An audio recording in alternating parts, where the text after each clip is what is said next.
Baik, Assalamualaikum warahmatullahi wabarakatuh. Waalaikumsalam. Waalaikumsalam warahmatullahi wabarakatuh. Waalaikumsalam warahmatullahi wabarakatuh. Baik, selamat pagi semuanya. Sebelum kita memulai aktivitas pada pagi hari ini, alangkah lebih baiknya kita berdoa terlebih dahulu ya, menurut kepercayaan dan keyakinan masing-masing. Berdoa mulai. Berdoa selesai. Baik, sebelumnya saya presensi terlebih dahulu. Saya Lina Diva Widyasti Jelita. Hadir, Bu. Hani Atul Muflihah. Hadir, Bu. Eka Rohimah. Hadir, Bu. Erin Rahayu. Hadir, Bu. Trinur Hidayah. Hadir, Bu. Wahyunida Khairul Latifah. Baik, nggak apa-apa ya. Tidak off mic, mute karena mic-nya mati. Baik. Apa kabar nih semuanya? Sehat semua kan? Alhamdulillah sehat, Bu. Alhamdulillah sehat, Bu. Alhamdulillah. Karena kita masih di masa pandemi seperti ini, jadi kalian harus selalu menjaga kesehatan, gunakan masker kalau keluar rumah, rajin cuci tangan, semangat selalu belajarnya, dan jangan lupa bersyukur. Baik, hari ini kita akan mempelajari terkait materi teks negosiasi. Sebelumnya saya share screen terlebih dahulu.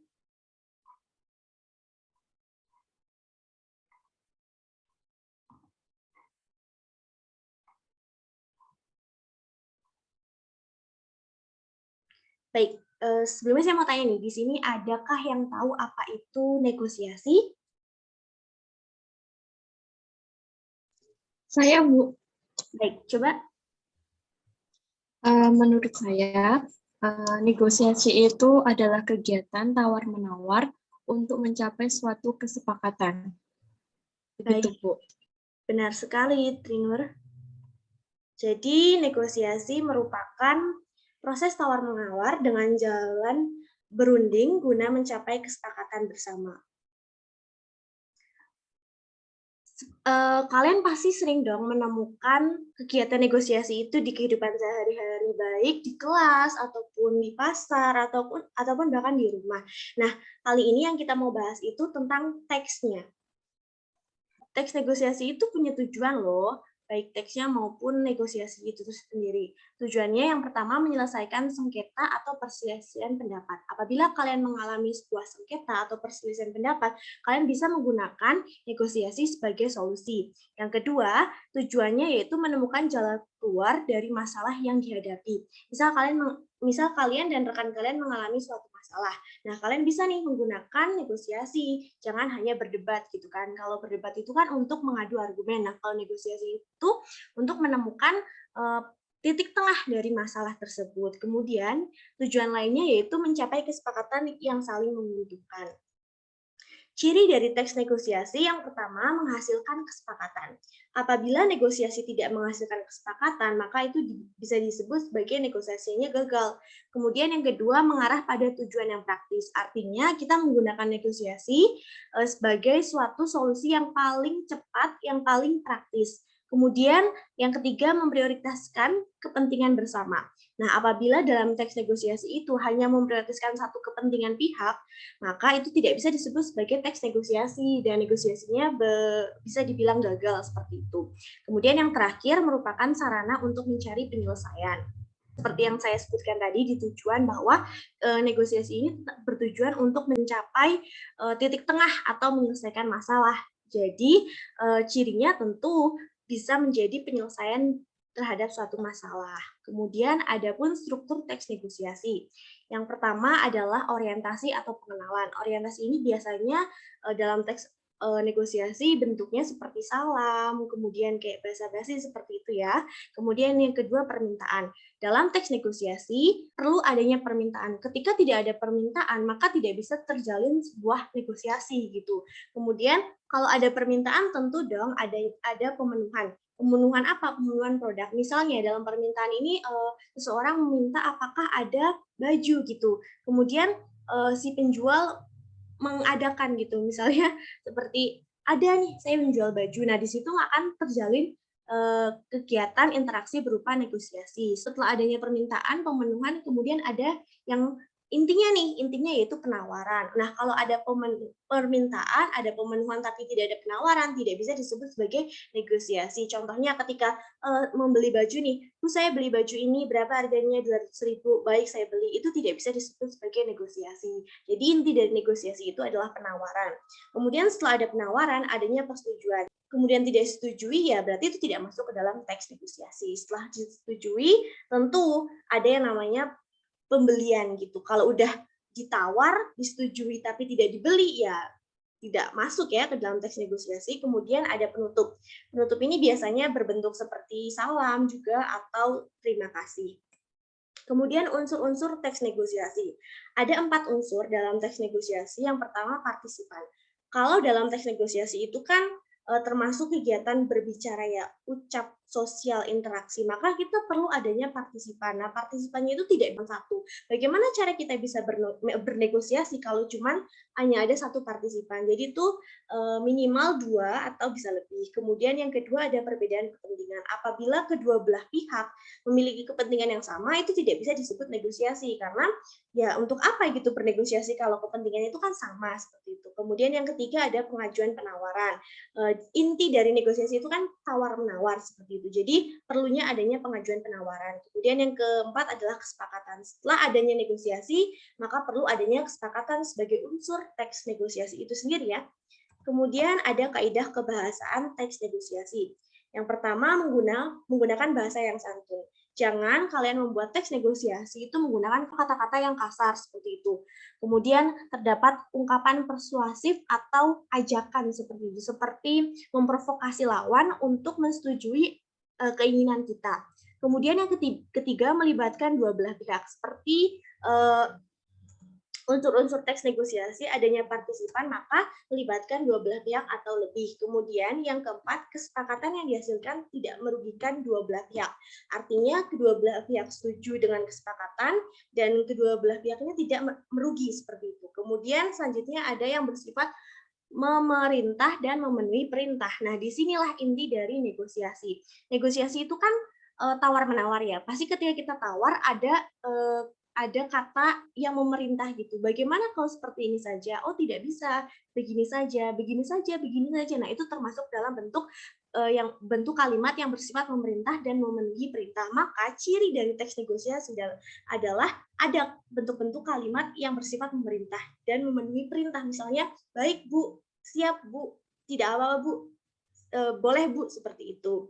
Kemudian tidak berargumen dalam satu waktu, artinya tuh mereka tidak berbicara dalam satu waktu bersamaan gitu, berbicaranya itu gantian. Nah, ini tuh nanti sama halnya dengan poin terakhir, yaitu jangan menyela argumen. Ketika satu orang sedang berbicara, maka orang yang lain harus mendengarkan terlebih dahulu, baru boleh menyampaikan argumennya. Tidak boleh menyela gitu dan tidak boleh berargumen dalam satu waktu yang sama. Kemudian didasari argumen yang kuat disertai fakta. Nah, hal seperti itu misal ketika kita hal-hal seperti ini yang diperlukannya argumen yang kuat disertai fakta ini biasanya negosiasi yang ada pada contohnya pengadilan seperti itu. Nah, hal semacam itu kan perlu adanya bukti-bukti atau fakta-fakta yang kuat. Kemudian minta alasan dari pihak mitra negosiasi. Nah, 2 poin ini biasanya ditemukan pada kasus-kasus negosiasi yang formal seperti itu.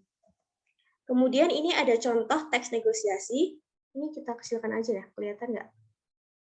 Nah, saya mau minta nih kalian untuk 2 dari kalian untuk membacakan teks negosiasi. Siapa yang mau membantu saya?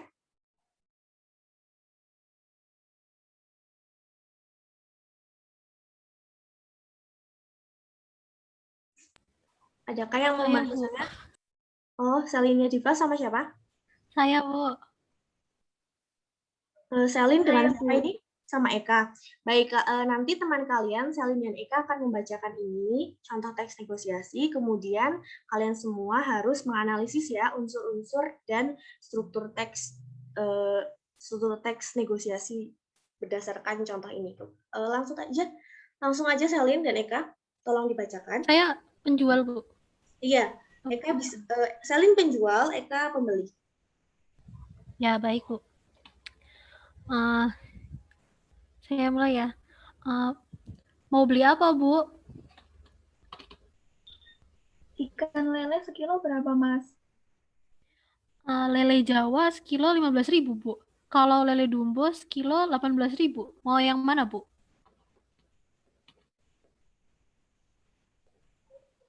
Lele Dumbo sekilo nggak bisa 16.000 aja, Mas? Belum boleh, Bu. Bagaimana kalau beli 2 kilo? Nanti saya kasih jadi 34.000. Bagaimana, Bu? Tapi saya cuma butuh 1 kilo, Mas. 1 kilo 16.000 saja ya? Tidak bisa. Rugi saya kalau begitu.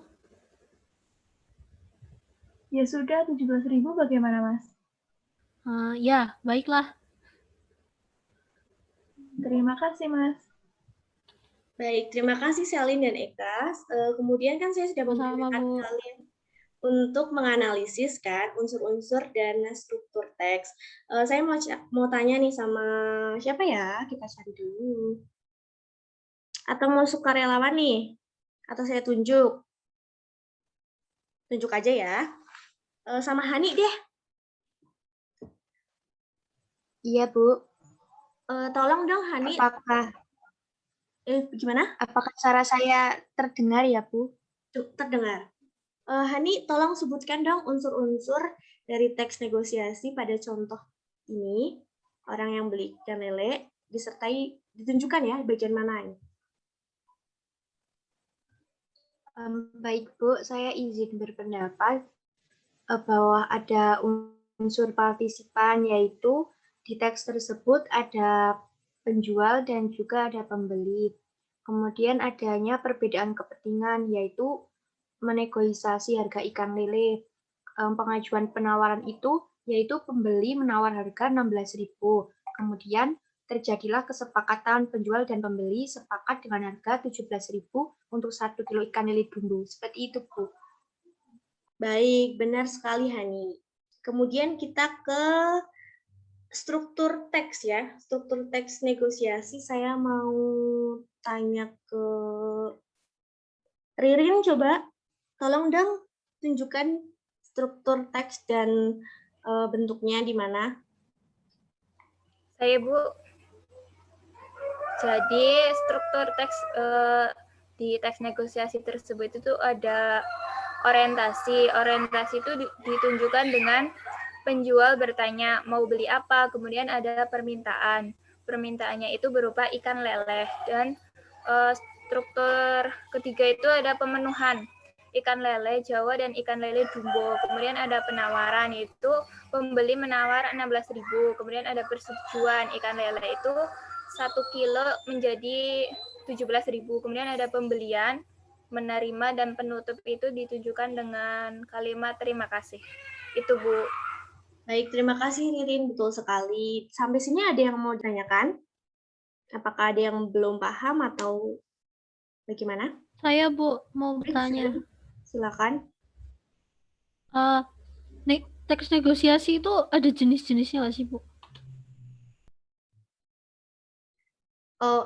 Makasih Selin, pertanyaannya bagus sekali. Teks negosiasi itu ada jenisnya.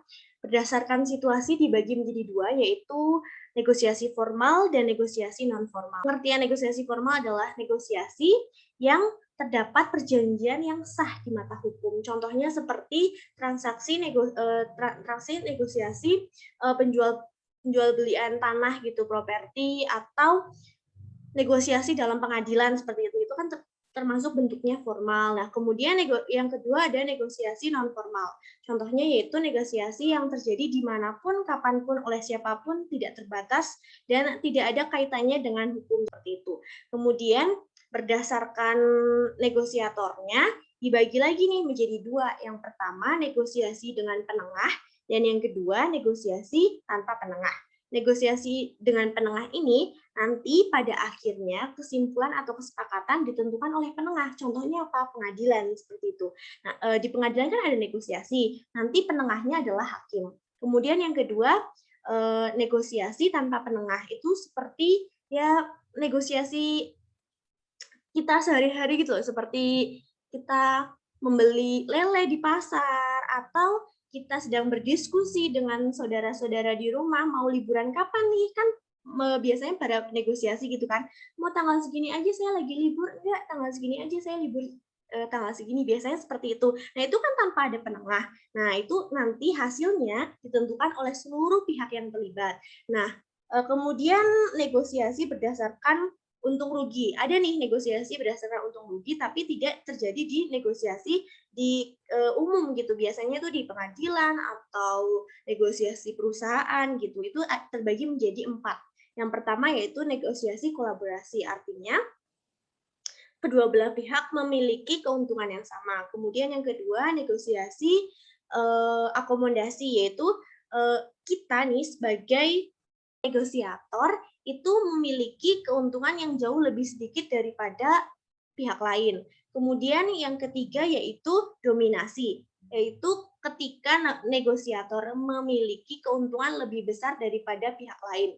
Kemudian yang keempat yaitu negosiator menghindari konflik, artinya negosiasi digunakan untuk menyelesaikan masalah. Seperti itu, Selin. Apakah kurang jelas atau bagaimana nih? Cukup atau tidak nih? Sangat jelas, Bu. Terima kasih. Baik, sama-sama Selin. Apakah ada pertanyaan lain? Cukup ya, baik. Tidak, Bu. Oh, baik ya, cukup ya. Mungkin itu saja dari saya.